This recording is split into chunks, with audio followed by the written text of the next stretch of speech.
جی welcome back ناظرین barrister صاحب سے جانتے ہیں. بیرسٹر صاحب 24 تاریخ کو یعنی کہ یہ کہا گیا ہے کہ ڈو اور ڈائی مطلب فائنل کال ہے. فائنل کال کا مطلب ہے کہ ریزلٹس لے کے نکلنا ہے. اگر یہ سکسیس سٹوری نہیں بنتی ہے یہ کال تو اس کا مطلب تو پھر تحریک انصاف کی جو باقی ماندہ قیادت باہر بیٹھی ہوئی ہے اس کی تو سیاست ختم ہو گئی آلموسٹ جب تک بانی باہر نہیں آتے. دیکھیے گزارش یہ ہے کہ ابھی نشاط صاحب ذکر کر رہے تھے کہ یہ ڈو اینڈ ڈائی جو کال ہے اس کا مطلب ہے جو مجھے افیکٹولی بات سمجھ آئی کہ یہ سیاسی بات نہیں لگتی کہ ڈو اینڈ ڈائی تو غیر سیاسی لوگ کرتے ہیں. ایک حد تک میں متفق ہوں لیکن دیکھیے جو بڑی اہم چیز سمجھنے کی ضرورت ہے, سب سے پہلے کسی بھی کی بھی گریونس ہوتی ہے پاکستانی سٹیزن کی ہو, پاکستانی جماعت ہو, پاکستانی لیڈر ہو, وہ اپنی گریونسز لے کے جاتے ہیں عدالتوں میں. عدالتیں اگر انڈیپینڈنٹ ہوں, عدالتیں اگر آزاد ہوں تو کم از کم آپ کو کوئی امید ہوتی ہے, ہو سکتا ہے آپ کو سڑکوں میں آنے کی ضرورت بھی نہ پڑے. آپ کو دنیا انڈیپینڈنٹ نہیں لگتی؟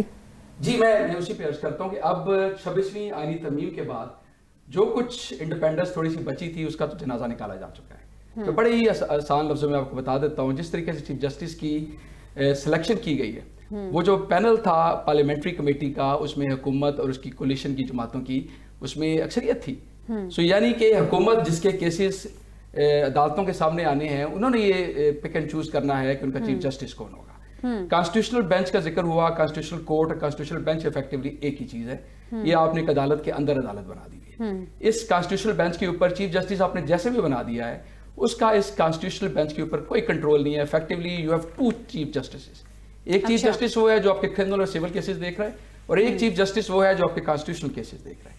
اور اس کانسٹیٹیوشنل بینچ کو بنانے والا بھی جو آپ کا بینچ تھا جوڈیشل کمیشن کا, اس میں بھی اکثریت آپ کی حکومتی ممبران کی بنتی ہے. اس پہ اعتراض ہے. جی میں تھوڑا سا عرض کرتا ہوں, دیکھیں اگر آپ جوڈیشل کمیشن کی ممبرشپ دیکھیے گا تو اس میں ایک چیف جسٹس ہیں, 3 سینئر موسٹ ججز ہیں, ٹھیک ہے, ایک آپ کے اب کانسٹیٹیوشنل ہیڈ آ گئے ہیں الٹیمیٹلی. اس کے بعد آپ کے 2 ممبر نیشنل اسمبلی ہیں, 2 ممبر قومی اسمبلی ہیں, اٹارنی جنرل آف پاکستان ہیں. مجھے پرسنلی اس چیز میں سیاستدانوں کے اس میں انوالومنٹ پہ اعتراض ہے. جی میں ایگزیکٹلی میں اسی چیز مجھے بھی اگر 2 منٹ دے دیجیے میں سر اسی پہ ذرا تھوڑا تجزیہ مکمل کرنا چاہوں گا نشاط صاحب آپ کی اجازت سے. جی پلیز جلدی کیجیے. تو یہ جو انڈیپینڈنس کی آپ بات کر رہے ہیں, انڈیپینڈنس تو مجھے دور دور تک اب نظر نہیں آ رہی. پہلے کم از کم ایک یہ ضرور ہوا کرتا تھا کہ چیف جسٹس سینیورٹی کی بنیاد پہ بنا کرتا تھا, وہ صحیح بنتا تھا, وہ غلط بنتا تھا, وہ جسٹس ثاقب نثار آتا تھا, وہ جسٹس عمر عطا بندیال آتے تھے. دیکھیں یہ کہہ دینا کہ وہ کیپیبل نہیں ہے, کیسے کیپیبل نہیں ہے؟ وہ 15-20 سال آپ کی جوڈیشری میں گزار کے آئے ہیں کسی بنیاد پہ. یہ تو 26ویں ترمیم ہے. آپ ایگزیکٹلی اگر میرے پوائنٹ پہ نشاط صاحب آپ کی جانب بتاتے میرے پوائنٹ پہ آ جائیں کہ سکسیس سٹوری طریقے انصاف کا. جی میں اسی کا ذکر میں صرف 2 منٹ نشاط صاحب کو پوائنٹ لیں. میں صرف جواب دے دوں اس کا کہ پہلی بات تو یہ ہے کہ بیرسٹر صاحب تو اعتراض کر رہے ہیں لیکن پاکستان تحریک انصاف نے اعتراض نہیں کیا. وہ اس جوڈیشل کمیشن کا حصہ تھے, اس وقت وہاں بیٹھے ہوئے تھے, موجود تھے ان کے صاحبان. پھر چیف جسٹس صاحب نے بھی اس کے اوپر کوئی جو ہے اعتراض نہیں اٹھایا یا انہوں نے اس کو انڈورس کیا.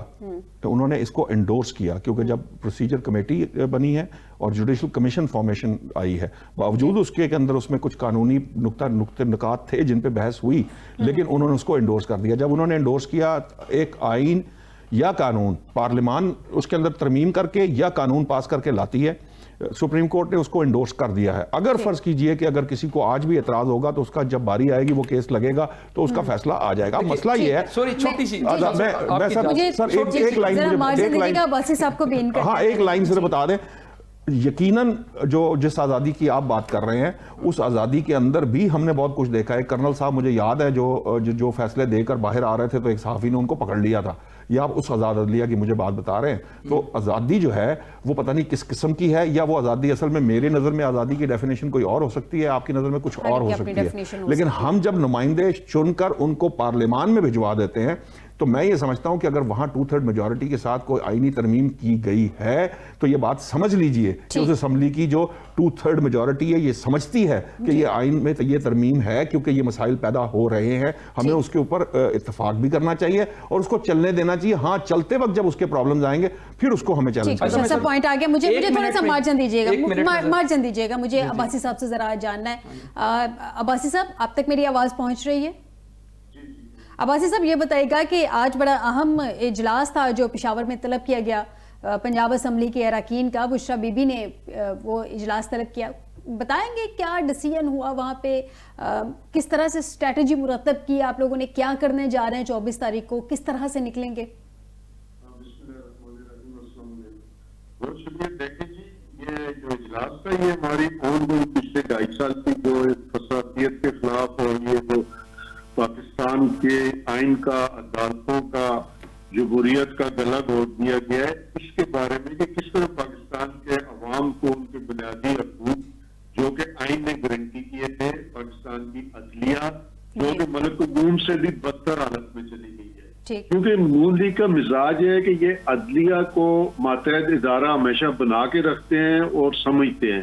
تو کس طرح یہ پاکستانی عوام کو جو گلا گھونٹ دیا گیا ہے سیاسی نجات دلائی جائے. جی اب مطلب ہمارا یہی مقصد ہے کہ Pakistan bill of the people اس ٹائم جو اسمبلی ہے ساری دنیا جانتی ہے کہ اس میں 80% لوگ وہ بیٹھے ہیں جو آ رہے ہوئے ہیں. اس ٹائم اسمبلی, قومی اسمبلی یا صوبائی اسمبلی پنجاب کی ول آف دا پیپل کو ریپرزینٹ نہیں کرتی.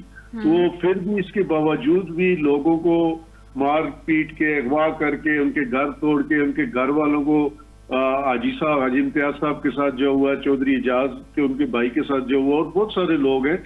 تو اس طرح کی اگر آئینی ترمیم ہو اور آئین کا بنیادی ڈھانچہ ہی تباہ کر دیا جائے جس کا آئین قطعی اجازت نہیں دیتا, تو اس کے لیے پھر عوام کو اٹھنا ہے, اور عوام اٹھے ہوئے ہیں جبر کے باوجود. اور انشاءاللہ تعالی ہماری یہ ان گوئنگ جدوجہد ہے پچھلے مطلب کہ 10 اپریل 2022 سے جاری ہے, اور اسی کو انشاءاللہ تعالی ہم پرامن طریقے سے آئین اور قانون کے دائرے میں رہتے ہوئے آگے لے کے چلیں گے. عباسی صاحب, جہاں تک آپ کے ورکرز کی بات ہے وہ تو ہمیشہ موبلائز رہتا ہی ہے, آلموسٹ آپ کو ورکرز کو تو موبلائز کرنے کی ضرورت نہیں ہے جب سے بانی پی ٹی آئی جیل میں ہے, لیکن آپ کو اپنی قیادت کو موبلائز کرنے کی بہت زیادہ ضرورت پڑ جاتی ہے. تو آج کیا کوئی اہم ڈیسیژنز ہوئے ہیں اس اجلاس میں یہ جاننا چاہ رہی تھی. نہیں دیکھیں, یہاں جو چیز آپ کہہ رہی ہیں وہ ہمارے ذہنوں میں نہیں ہے. ہم سب ورکر ہیں, قیادت لیڈر صرف ایک ہے, وہ عمران خان ہے. ورکر جتنے بھی ہیں وہ عمران خان کی آواز پہ لبیک کہتے ہیں. ہاں, جو لوکل قیادت ہوتی ہے یا جو ہمارے M N As, M P As ہیں یا ٹکٹ ہولڈر ہیں, انہوں نے بیچ میں رابطے کا ذریعہ بننا ہوتا ہے. ہم نے اسی پہ ڈسکس کیا ہے کہ آپ کس طرح منظم طریقے سے, پرامن طریقے سے, قانون کے دائرے میں رہتے ہوئے جو پبلک کی سینٹیمنٹ ہے, جو پبلک کے جذبات ہے, ان کی ترجمانی کرتے ہوئے ہم اس ظلم, جبر اور بربریت کے خلاف, جہاں عدلیہ ختم ہو گئی, جہاں آئین ختم ہو گیا, جہاں اسمبلی کی کوئی وقت نہیں ہے, جہاں عدلیہ کے فیصلوں کی کوئی وقت نہیں ہے, تو اس ملک کو واپس اپنے جمہوری ٹریک پر کس طرح لایا جا سکتا ہے, یہی ڈسکس ہوا. پاکستان کے عوام جیسے کہ آپ جانتے ہیں, ساری دنیا جانتی ہے کہ اس وقت انتہائی گھٹن کے ماحول میں, انتہائی ٹھیک. اچھا عباسی صاحب, ایک اہم سوال اور بھی آپ سے یہ بھی بتائیے گا کہ آپ کو پتہ ہے کہ 24 نومبر کا جو آپ نے احتجاج کی کال دی ہوئی ہے, یہ اگر ایک سکسیس سٹوری نہیں بنتی, سکسیسفل کال نہیں رہتی, آپ احتجاج جو آپ کے مطالبات ہیں وہ منوانے میں کامیاب نہیں رہتے, تو پھر آپ کو اس کی کاسٹ کا پتہ ہے نصر کہ کتنی بڑی کاسٹ ہوگی. آپ کی پارٹی جو ہے بیک فٹ پہ چلی جائے گی, کیونکہ آپ لوگوں نے ٹائٹل دیا ہے فائنل کال کا, ڈو اور ڈائی کا. تو ڈو اور ڈائی میں اگر پھر بھی آپ کے مطالبات نہیں مانے جاتے تو sir and the party is over, آپ لوگوں کو 6-8 مہینے یا سال کے لیے بیک فٹ پہ جانا پڑے گا. پھر آپ لوگوں کی کال پہ میرا نہیں خیال کہ کوئی اس طرح سے لبیک کرتا نکلے گا. تو اس پہ بھی کوئی پلاننگ ہوئی؟ نہیں میڈم, دیکھیں ہمارے لیڈر کہتے ہیں کہ جب تک آپ ہار مانو نا آپ کو کوئی نہیں ہرا سکتا. یہ فائنل کال کا مقصد یہ ہے کہ ہمیں پہلے 1 دن 2 دن کی اکٹھے ہوتے تھے, مظاہرے ہوتے تھے, کنٹینیوسلی یہ رہے گا اندر کے ہمارے جو مطالبات ہیں وہ مانے نہ جائیں. ہم پرامن رہیں گے, قانون کے دائرے میں رہیں گے. اس کا مقصد یہ ہے کہ ہم سڑکوں پہ آ کے اور کوئی توڑ پھوڑ شروع کر دیں گے یا خدا نہ خاصہ قانون ہاتھ میں لیں گے. یہ مسلسل جدوجہد ہوگی. پہلے 1 دن کی کال ہوتی تھی, ایک مارچ کی کال ہوتی تھی, ایک جلسے کی کال ہوتی تھی. اب ایک ڈیلی بیسس سے چلے گا اندر سے ہمارے مطالبات منظور نہ کیے جائیں. اور ہمیں امید ہے انشاءاللہ عوام کی طاقت سے, جمہور کی طاقت سے ہمیں اپنے مقاصد جو جائز قانونی آئینی مقاصد ہیں ان کے اصول سے کوئی نہیں روک سکتا. پاکستان کے عوام اس وقت مہنگائی کے علاوہ لا قانونیت کے جس